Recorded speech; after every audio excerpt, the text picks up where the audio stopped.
هو الفرق بين اللاكتيلوز والبيكولاكس ومين الافضل فيهم؟ بالنسبه لطريقه الشغل فاللاكتيلوز بيشتغل بطريقه طبيعيه، بيسحب الميه للقولون عشان يلين البراز ويساعده يخرج بسهوله.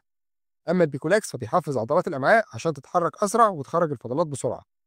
بالنسبه لسرعه المفعول فاللاكتيلوز مفعوله بطيء، بياخد من 24 ل 48 ساعه عشان يشتغل.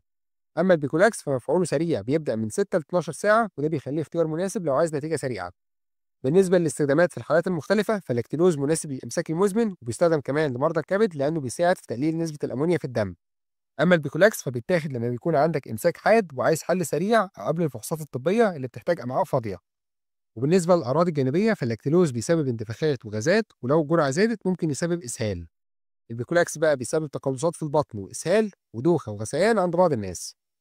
بالنسبه للامان مع الاستخدام الطويل فاللاكتيلوز امن على المدى الطويل، والامعاء مش بتعتمد عليه فمش هيسبب كسل الامعاء.